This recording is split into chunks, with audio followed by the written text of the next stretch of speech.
बिस्मिल्लाहिर्रहमानिर्रहीम।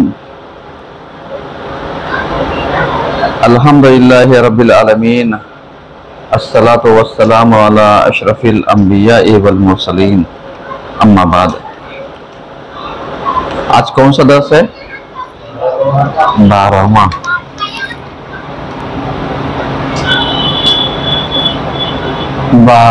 दर्स और तारीख जी हाँ 17 तारीख। अगर आपके जहन में हो तो हमने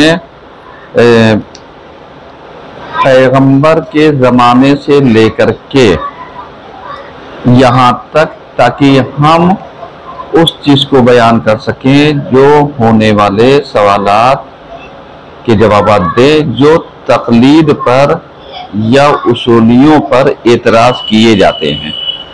और इसका सिलसिला बयान करने के लिए हमने अपने आखिरी इमाम के जो नायबीन थे उन नायबीन के बारे में हमने डिस्कस किया था, क्योंकि बहुत सारे अफराद ऐसे हैं जो ये कहते हैं कि जब इनके नायब नहीं, इमाम ने वकील बनाया था, इमाम ने सफ़ीर बनाया था, लफ्ज़ नायब जो आज हम नायब इमाम कहते हैं ये नहीं आया है।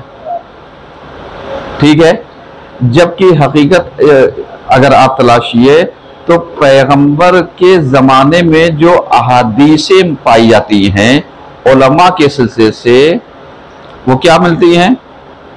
यानी अगर आप देखिए तो कहते हैं हमारे ज़माने के उलमा, यानी हमारे उम्मतियों में से जो उलमाए हक होंगे वो अंबियाए बनी इसराइल से बेहतर होंगे, बराबर नहीं, बेहतर होंगे। यानी पैगंबर ने बताया। अब अगर इनके अंदर कोई खुसूसियात नहीं थी तो क्या यह पैगंबर का कौल अला बिल्लाह बस है, बेमकसद है? नहीं, क्योंकि पैगंबर का कोई फेल हिकमत से खाली नहीं होता है। अब अगर हमें हिकमतें समझनी है पैगंबर के ज़माने की तो हमें पैगंबर के फरमोदात और इरशादात और जो कुछ पैगंबर ने अंजाम दिया था उसके बारे में हमें गौर व फिक्र करना पड़ेगा। और जब हम गौर व फिक्र करेंगे तब जा करके हमें पता चलेगा कि पैगंबर ने अपने ज़माने में भी अपना नायब बना करके लोगों को भेजा था। जैसे हमने एक आधा नाम लिया था, जैसे माज़ बिन जबल को उनकी यमन वालों के दरमियान भेजा। इस तरीके से अब आइए हम चलते हैं यहाँ पर, चूंकि हमारी गुफ्तगू चल रही थी तकलीद क्यों ज़रूरी है और इस पर होने वाले शुबहात, जो डाउट थे उस पर हमने जवाबात क्या किए हैं, दिए हैं। अब आइए चौथे नायब अबुल हसन अली इब्ने मोहम्मद समारी।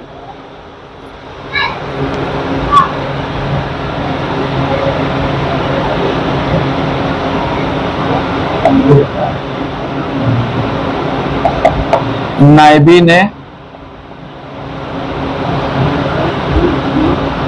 खास, अगर आप गौर कीजिएगा तो 1 2 3 उसका चौथे अबुल हसन ने अली इब्ने मोहम्मद समरी। ये अबुल हसन आपका कुन्नियत थी, आपका लक़ब वगैरह था, यानी जिससे लोग आपको जानते थे, अबुल हसन। और नाम जो था अली इब्ने मोहम्मद समारी, समारी या समोरी, यानी दोनों तरीके से, लेकिन ज़्यादातर जो शोहरत रखता है वो समरी है। और इनकी जो ज़माने मुद्दत है नियाबत की, आप जानते हैं सन 326 हिजरी से 329 हिजरी तक, बस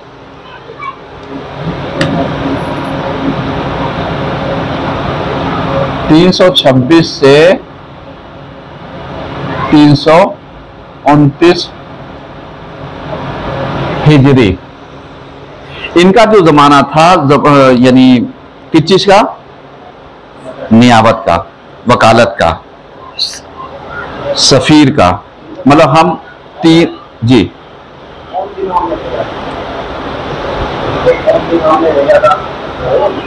कहाँ, यानी इनको किसने नायब बनाया था?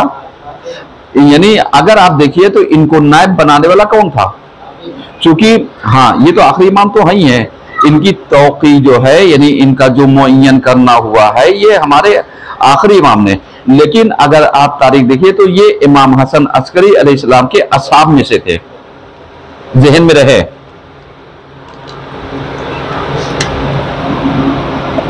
इमाम हसन अस्करी के असहाब में से थे, ठीक है। यानी ये सब चीजें समझने की क्यों जरूरत है? इसलिए जरूरत है कि अगर हम छोटी छोटी बातों को समझने की कोशिश नहीं करेंगे तो हमें कभी भी यानी ये चीजें समझ में नहीं आएंगे। क्योंकि बहुत सारे अफराद जो होते हैं वो यानी एतराजात छोटी छोटी बातों पर करते हैं और नतीजा ये होता है कि जिन चीजों पर हमारी तवज्जोहात नहीं होती है हम उन्हीं को एतराज का मरकज बना करके लोगों के एतकादात को मुतज़ल्ज़िल कर देते हैं। अब जैसे अगर आपने देखा हो तो इनके बारे में यानी जो चीज तारीखों ने लिखी, जैसे याकूबी वगैरह हैं, इन लोगों ने जो बातें लिखी हैं वो ये लिखी है कि बहुत सारे अफराद जो थे इनके ज़माने में, क्योंकि ये मालदार भी थे, यानी बसरे वगैरह में इनकी प्रॉपर्टी वगैरह बहुत ज़्यादा थी और इनका राब्ता इमाम से कैसे था? क्योंकि जब प्रॉपर्टी ज़्यादा थी तो ये जो अइम्मा का हिस्सा था खुम्स का अम्वाल, उसको निकाल करके हर साल इमाम की खिदमत में क्या किया करते थे? पेश किया करते थे। अब एक सवाल यहीं पर कि आप बताइए, जो आज अखबारी या इस किस्म के जो तकलीद नहीं करते हैं, नजरिया रखते हैं कि साहब मैं यानी खुम्स नहीं निकालूंगा और जब इमाम आएंगे तो इमाम को सारा अम्वाल दूंगा, है या नहीं है? भाई हम क्यों देंगे ये मुज्तहिदीन को खाने के लिए? जब इमाम आएंगे तब हम उनको देंगे। अब जब इमाम आएंगे आपके पास बालिग होने से लेकर के इमाम के जमाने तक का पूरा हिसाब रखा है आपने,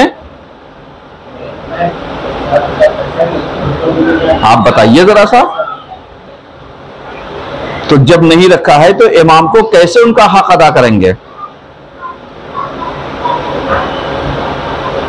गौर करना है। तो अब इस तरीके से जैसे बहुत सारे लोग क्या कहते हैं हम तो खुम्स नहीं देंगे। अब खुम्स नहीं देंगे मत दो, तुम्हारी मर्जी है। लेकिन जो ये चौथे नायब ने जो इमाम हसन अस्करी अलैहिस्सलाम के जमाने के थे, इन्होंने जो इमाम का दिल जीता, इमाम का भरोसा जीता, इमाम के उनका यकीन जो इनके ऊपर बढ़ा, वो किस बुनियाद पर? अमानतदारी बुनियाद पर। क्योंकि आज हमारे यहाँ अगर हमारी प्रॉपर्टी ज्यादा हो जाए, हमारे पास अमलाक ज्यादा हो जाए, हमारे पास पैसा ज्यादा हो जाए, तो हम खुम्स निकालने में भी क्या करते हैं? डंडी मारते हैं। डंडी कैसे मारते हैं? बताएंगे डंडी कैसे मारते हैं?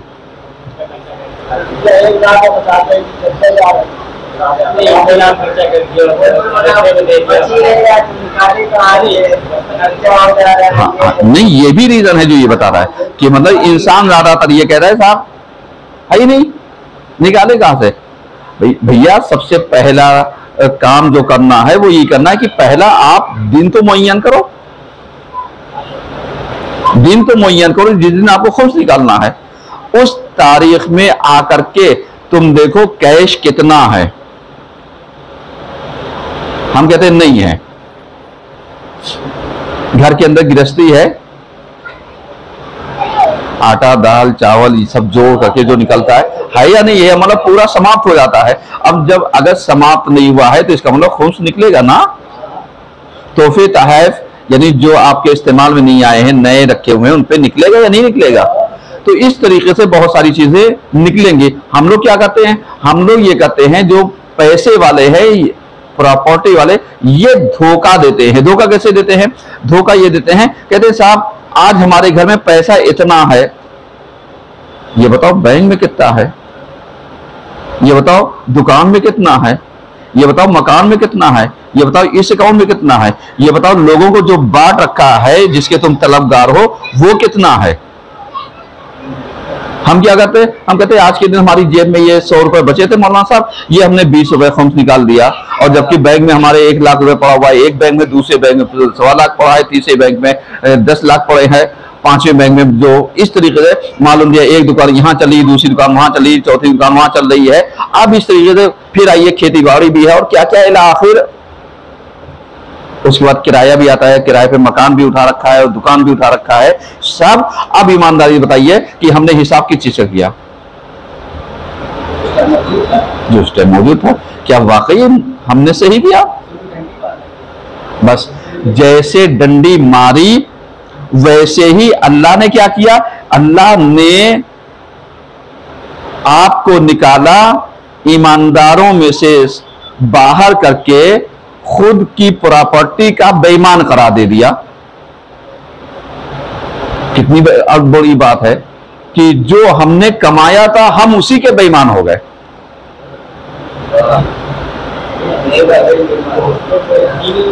इस क्यों नहीं, इससे ज्यादा हम लोग वो समझ सकते हैं। अब आप बताइए, खुम्स ना दे करके उसके बाद हम कहें या साहिब ज़मान यब्न हसन लश्करी अज्जरल्लाहु अला ज़हूरिक, चाहे जितना औकात दें, इमाम कहेंगे ये मेरा जानिसार है? कहे इसका ईमान तो पहले ही डामाडोल है, जो मेरा हक है वो तो दे नहीं रहा है, तो क्या गारंटी है जो दूसरों का हक होगा वो देगा? है गारंटी? नहीं। अब ये जो अली इब्ने मोहम्मद समरी थे, इनकी जो बसरे में अमलाक थी, प्रॉपर्टियां थी, ये हर साल ईमानदारी से निकाल करके क्या करते थे, इमाम तक पहुंचाते थे। और जब इमाम तक पहुंचाते थे तो इमाम के दरमियान मुकातबा होता था। मुकातबा या मतलब यानी खतो किताबत होती थी, यानी आप इधर से नविश्ता लिखते थे, उधर से इमाम का जवाब आता था। अब उसके बाद यही जो थे, यानी इनका राबिता इमाम हसन अस्करी अलैहिस्सलाम से कैसे हुआ, कौन बताएगा? शेख तूसी, चूंकि ये बातें जो मैं अर्ज कर रहा हूं समझ में आ रही ना, शेख तूसी अलैहिर्रहमान ने यानी अपनी किताब में लिखा कि जिनको इमाम ने अपने असाब में शामिल किया, इमाम हसन अस्करी अलैहिस्सलाम के, उसमें से एक अली इब्ने मोहम्मद समरी भी हैं, और ये इमाम के जमाने में मुकातबा करते थे। उसके बाद इमाम ने इनको लिखा कि याद रखो आने वाले जमाने में एक फितना बर्पा होने वाला है, उस फितने से होशियार रहना। किसने लिखा? इमाम हसन अस्करी अलैहिस्सलाम ने। उसके बाद 3 दिन के बाद एक हादसा रूनुमा हुआ बनी हाशिम में, यानी ये जो तारीख है उसमें पेश आया, और उसमें नागवार हादसा, यानी नाराहत करने वाला, परेशान करने वाला, दुश्वार करने वाला ये हादसा पेश आया। तो इन्होंने इमाम को खत लिखा, इमाम आपने जिस चीज की याद दहानी हमसे कराई थी क्या ये वही वाकया है? आपने कहा नहीं। आपने क्या कहा नहीं। उसके बाद इमाम ने जवाब दिया कि याद रखो, यानी अपनी हिफाजत में जरा सा भी चूक ना कर लेना, क्योंकि फितना पाया जा रहा है। और आप जानते हैं जो भी इमाम से जितना करीब होगा फितना उसको उतना ही झेलता है, उसके ऊपर मुसीबतें उतनी ही ज्यादा आती। आए दिन हमारे मराजे इज़ाम को लोग औलफौल क्यों कहते हैं? वो इसीलिए कहते हैं क्योंकि इनका राबिता हमारे इमाम से क्या है? करीब है। क्योंकि जब करीब है तो हम जाना नहीं चाहते। तो हमारे यहाँ हिंदुस्तान का एक मिजाज है कि जब हम किसी की बराबरी नहीं कर सकते हैं तो सामने वाले को खींच के अपने बराबर ले आते हैं। सही है ना? सही है? सही नहीं है? अरे बोलो भैया मेरे, कुछ तो हाँ ना का जवाब। सरकार आप भी बोलेंगे? खाली मुस्की मारेंगे बैठ करके? नहीं। आज ये ठंडी ठंडी हवा खा के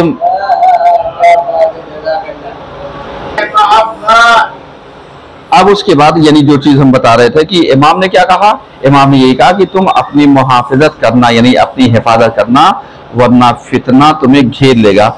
उसके बाद पता चला कि जो इमाम ने कहा था उसके छठे दिन मोतज बिल्लाह, यानी मोतज का क्या होता है, हलाकत होती है, इसका दुनिया से जाना होता है। तो अब आप जानते हैं कभी भी यानी जब भी कोई फितना पेश आता था बादशाहों या हुकूमतों के दरमियान में कोई वैसे, तो मालूम दिया मुसीबतें किस पे आती थी, जो अलावी होते थे, जो शिया होते थे, जो इमाम के चाहने वाले होते थे, मुसीबत इनके ऊपर गिरती थी। जैसे आज के जमाने में कि अगर कोई फितना होना चाहे तो मालूम या कहीं का फितना हो ला करके मुसलमान के सर क्या कर देते हैं, टोपी कर देते हैं। सेम यही जमाना वैसे था कि मालूम उस जमाने में टारगेट कौन था, शिया था। हमें इससे ज्यादा डीप में जाने की जरूरत नहीं है। अब उसके बाद यानी ये जो इंतकाल पाते हैं बगदाद में, और तकरीबन इनका इंतकाल जो होता है 15 शाबान सन 329 हिजरी को, और बाद में 28 भी लिखा है लेकिन 29 हिजरी को इनका इंतकाल होता है। और ये वहां पर कहां पर दफन है, यानी जो फुलैदी साहब का मकबरा है ये वहीं पर दफन है। खैर, इसके अलावा अब हम चलते हैं, हमें और डिटेल में तो जाने की जरूरत है नहीं। एक सवाल आपके जहन में आता है या नहीं आता है, इमाम हसन अस्करी अलैहिस्सलाम का एक जुमला, क्योंकि हमारी बहस चल रही है तकलीद क्यों जरूरी है, मौजूद जहन में रहेगा तो बात हमारी समझ में आएगी।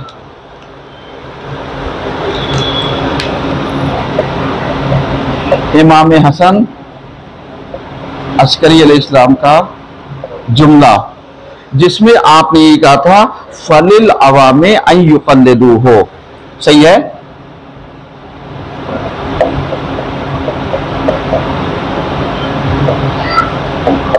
युक़ल्लिदू हो इला आखिर, ये जो जुमला था फलिल अवामे अन युक़ल्लिदू हो, अवाम को चाहिए कि ऐसे शख्स की क्या करें, तकलीद करें।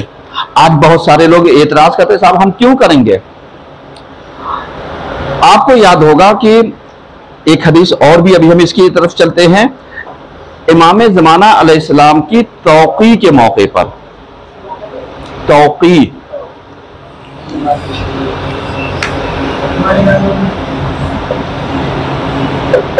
तौक़ी का मतलब होता है मुअय्यन करना, किसी चीज को कंफर्म कर देना, किसी चीज को ला करके ये करना, हाँ भाई ये हो गया। हाँ, मतलब ये अलग अलग माने हैं जो हम आपकी खिदमत में अर्ज कर रहे हैं। तो अब उसके बाद यानी जो हमारे इमाम ने यानी आखिरी इमाम ने जो बात कही थी, मुअय्यन किया था, वो यही कहा था फरजिउ फीहा इला रुवाते अहादीसिना,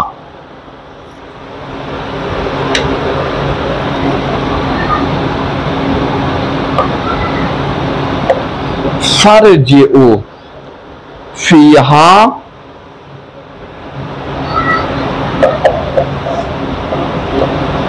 इला रुवाते अहादीसिना, यानी ये इमाम के उस पे, यानी जब तुम्हें कोई हादसा पेश आए, जब तुम्हें कोई मुश्किल पेश आए तो तुम रुजू कर लेना जो हमारी अहादीसों के रावी हैं।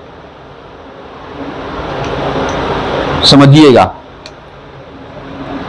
रुवाते अहादीसिना में दो मफहूम निकलते हैं, ये बारीक से समझिएगा, दो मफहूम निकलते हैं। एक वो कि जो हमारे अहादीसों के रावी हैं, नकल करने वाले, जिन्हें अखबारी क्या कहते हैं, कहते हैं साहब ये भी अखबारी हैं, खबर बयान करने वाले, एक मफहूम।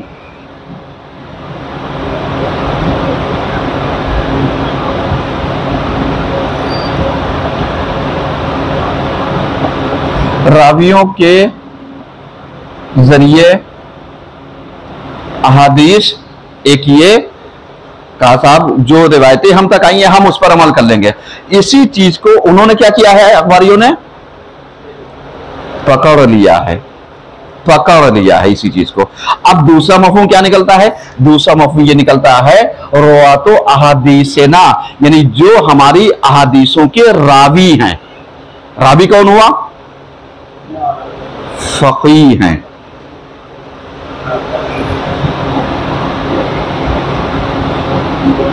मुराद फकीह हैं। तो अब पता चला कि इमाम जिस चीज को बताना चाहते थे, ये कहा किसने? आखिरी इमाम ने। इमाम ज़माना अलैहिस्सलाम ने तौक़ी के मौके पर, यानी जब आपने कह दिया कि अब इसके बाद कोई सिलसिला नहीं है, यानी नायबों का सिलसिला खत्म हो रहा है, अब जो शुरू होगा वो क्या शुरू होगा? गैबते कुबरा शुरू होगी, यानी गैबत सुगरा का जमाना खत्म हो गया। अब जब कुबरा शुरू होगी तो तुम क्या करोगे? कहा फरजू फीहा इला रवाते अहादीसना, यानी तुम रुजू कर लेना हमारे उन रावियों की तरफ कि जो हमारी अहादीसों को क्या कर रहे हैं? बयान करने वाले, बयान करते हैं। तो अब जो बयान करने वाला, एक तो रावी हो गया और दूसरे फकीह हो गया या उलमा फुक़हा।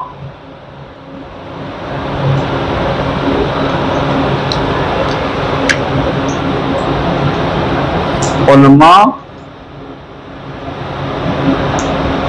फुक़हा इला आखिर। अब समझ में आ रहा है धीरे धीरे कि मतलब गलती कहां पर हो रही, कंफ्यूजन कहां से हो रहा है? कंफ्यूजन यहीं से हो रहा है जहां पर यानी इन लोगों ने कंफ्यूज पैदा कि साहब हमारे इमाम ही ने तो कहा है कि कोई वो नहीं है, क्योंकि उन्होंने कहा कि हमारे रवाते अहादीसना की तरफ तुम रुजू कर लेना इस मैटर में। अब जरा सा आप इस चीज को समझिए कि रावियों की तरफ रुजू करना किसे कहते हैं? पैगंबर के जमाने से मैं चलता हूं।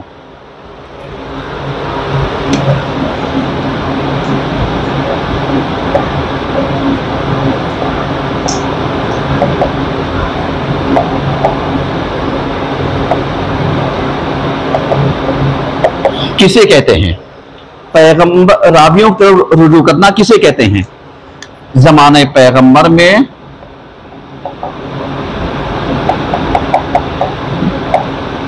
जमाने पैगंबर में अगर आप गौर व फिक्र कीजिए तो आपको मिलेगा कि मुआज बिन जबल के इज्तिहाद पर रसूलुल्लाह ने क्या किया?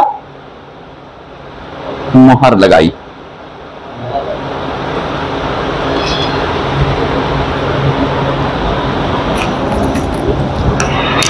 जमाने पैगंबर में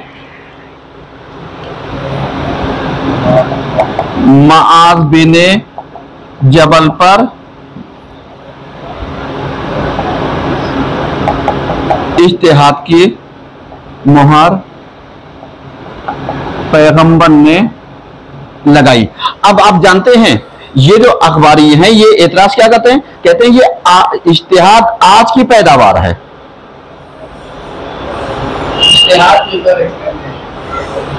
आप हमारे दुरूस जो इससे पहले 11 हैं, मेहरबानी करके एक मतलब फिर सुनिएगा, ठीक है? थोड़ा सा वक्त निकालिएगा, चूंकि टाइम कम है, हमें बातें मुकम्मल करनी है। अब आप जरा सा इस चीज को अंदाजा लगाइए कि मालूम दिया कि ये लोग एक कंफ्यूजन क्या पैदा करते हैं? ये कंफ्यूजन यही पैदा करते हैं कि साहब इज्तिहाद का मसला, तकलीद का मसला ये अभी 13वीं सदी से आया है, 13 से पहले नहीं था, क्योंकि साहिब जवाहिर मोहम्मद हुसैन साहिब जवाहिर जिन्हें शेख अंसारी के नाम से कहा जाता है, और आज जो है इनकी लिखी हुई किताब जो है इज्तिहाद में काम देती है। तो इन्होंने ये कहा कि साहब इज्तिहाद का जमाना कब से शुरू हुआ? 1300 हिजरी से। समझ आ रहा है? यानी अगर पैगंबर के जमाने से हिजरत से ले लिए तो 1200 साल का जमाना बगैर इज्तिहाद के, बगैर तकलीद के था। अब यहां पर इस चीज को हम क्लियर करना चाहते हैं कि पैगंबर ने ही इस चीज को क्या किया? अपने जमाने में पेश किया। कैसे पेश किया? आप जरा सा मुलाहिजा कीजिए कि पैगंबर ने एक नमूना कि रावियों की तरफ रुजू करना, रावियों की तरफ रुजू करना। अब जो इमाम ने कहा था फरजू फीहा इला रवाते अहादीसना, इसकी तफसील जो है यानी आखिरी नायब की कही हुई बात को हम पैगंबर के जमाने से क्या कर रहे हैं? साबित कर रहे हैं। जरा सा आप समझिएगा, यानी हम इधर उधर नहीं जा रहे कि साहब उनके बाद जो उलमा आए इन्होंने इस चीज को बयान कर दिया। हम पैगंबर के जमाने से चल रहे हैं। अब पैगंबर के जमाने से कैसे? पैगंबर ने इनसे कहा या मुआज़ बिन जबल, सही है, इनको जब मुअय्यन किया तो इनकी पसंदीदगी पर पैगंबर ने इजहार किया, और इजहार करने के बाद यानी जो ये बात अब मैं पेश कर रहा हूं, इसको शेखुत ताइफा अबू जाफर तूसी ने अपनी किताब अल इद्दा फी उसूलिल फिक़ह, किसमें? अल इद्दा फी उसूलिल फिक़ह किताब का नाम है, इसमें नकल किया। जिस वक्त पैगंबर इस्लाम ने अपनी तरफ से मुआज़ बिन जबल को यमन भेजने का इरादा फरमाया तो हजरत ने उनसे पूछा कि हुकूमत करने में तुम्हारा तरीका या तुम्हारी रविश क्या होगी? समझिएगा, ये बहुत बड़ी बात अर्ज कर रहा हूं, यानी ये इस चीज को समझिएगा, रावियों तरफ रुजू करना। ये पैगंबर क्या कह रहे हैं, यानी कि तुम कैसे वो करोगे? तो मुआज़ ने अर्ज किया किताब खुदा और सुन्नत रसूल के मुताबिक अमल करूंगा, यानी अगर मुझे हुकूमत करने का मौका मिल जाए तो मैं किताब खुदा और सुन्नत पैगंबर के मुताबिक अमल करूंगा। अब आज लोग कहते हैं हुकूमत इस्लामी ईरान आ गई, तो अब इसके बाद ये क्या हो गई? तकलीद का सिलसिला शुरू हो गया, विलायत का सिलसिला शुरू हो गया, वली अम्र मुस्लिमीन बन गए। अब आप जरा सब बताइए कि पैगंबर ने जब माँ से पूछा कैसे हुकूमत करोगे तो क्या कहा? कुरान और सुन्नत के मुताबिक। ईरानी हुकूमत क्या कहती है? ये हुकूमत इमाम ज़मान है कि जो मुकद्दमाती है, और इंशाल्लाह इस हुकूमत को जब वक्त का इमाम आएगा तो हम उसके हवाले कर देंगे। समझ रहे हैं? तो अब उसके बाद पैगंबर ने उनसे सवाल किया कि जिस मसले में तुम्हें मेरा हुक्म नहीं मिलेगा, जिस मसले में तुम्हें मेरा हुक्म ना मिले तो क्या करोगे? मुआज़ ने अर्ज किया कि मैं उस वक्त इज्तिहाद करूंगा। अहसन, बारिक अल्लाह, इज्तिहाद का लफ्ज आ गया ना, मुज्तहिद बन जाऊंगा, यानी तकलीद, यहां तकलीद नहीं, यानी हम कुरान हदीस अक़ल इजमा इनमें अपना नजरिया कायम करेंगे। जो इन सारे नजरियों में से जो कुरान और हदीस से सबसे ज्यादा नजदीक होगा उसको हम कबूल कर लेंगे। समझ में आया इज्तिहाद? हाँ, आसान सल्ला तो पढ़ दो भैया मेरे।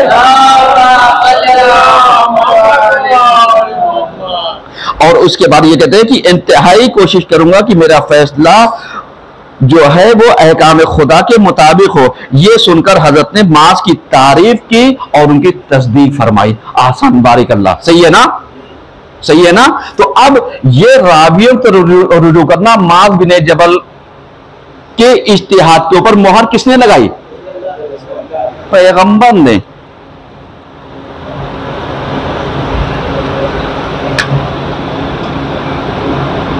इनके इज्तिहाद पर मोहर पैगंबर ने लगाई। अब जो लोग कहते हैं साहब इज्तिहाद तो था ही नहीं, हो ही नहीं सकता था, लेकिन अब ये पैगंबर के जमाने में मिल गया या नहीं मिल गया? मिल गया। अब यानी जो हमारे इमाम ने कहा था फर्ज फी हैला रुआते अहादीस से ना कि तुम रुजू कर लेना, तो अब रुजू करने का मतलब यही था जो पैगंबर ने करके दिखाया था अपने जमाने में। सही है? जैसे मसअब बिन उमैर को और बहुत सारे लोगों को क्या किया था, एक नाम आपने भी लिया था,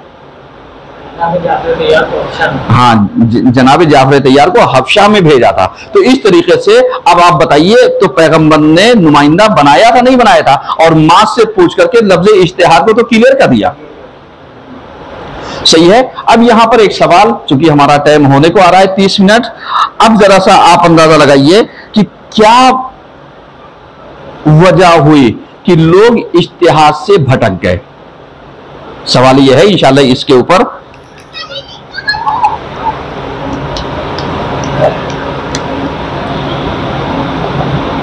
क्या वजह हुई कि लोग इज्तिहाद